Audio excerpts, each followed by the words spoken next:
છેલ્લા ઘણા સમયથી મોરબી જિલ્લાના વિવિધ ગામોની આકસ્મિક મુલાકાત લેવા અને ગામમાં કચેરીઓ, દવાખાના, સ્કૂલ, રાશનની દુકાન સહિતના સ્થળોએ ચેકિંગ કરવા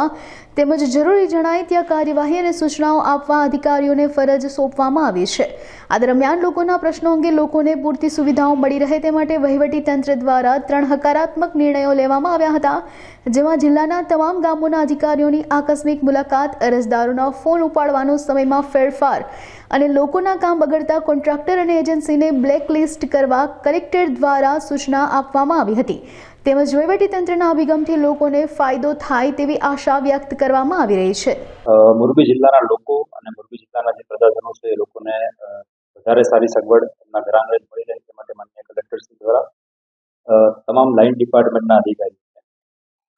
અલગ અલગ સમયાંતરે ગામોની વિઝિટ કરવા માટે સૂચન કરવામાં આવેલા છે। અલગ અલગ લાઇન ડિપાર્ટમેન્ટના અધિકારીઓના ઓર્ડર કરવામાં આવેલા છે। એ અધિકારીઓ સવારે 8 વાગ્યાથી લઈને સાંજે 5 વાગ્યા સુધી ગામમાં આવેલી અલગ અલગ કચેરીઓની મુલાકાત લે છે તથા જે કચેરીઓમાં કોઈ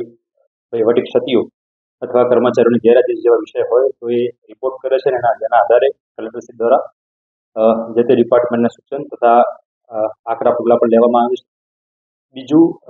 છેલ્લી જે સંકલનની મિટિંગમાં થયેલી હતી તેમાં તમામ કર્મચારીઓને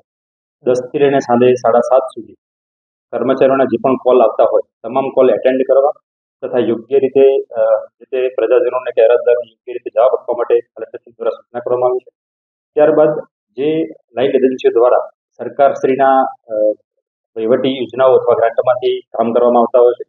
તે કામોની ગુણવત્તા જો હલકી અથવા નબળી હોય તો એવી એજન્સીઓને બ્લેકલિસ્ટ કરવા માટે પણ કલેક્ટરશ્રી દ્વારા સૂચન કરવામાં આવ્યું છે અને સૂચના પણ દરેક ડિપાર્ટમેન્ટને આપવામાં આવી છે।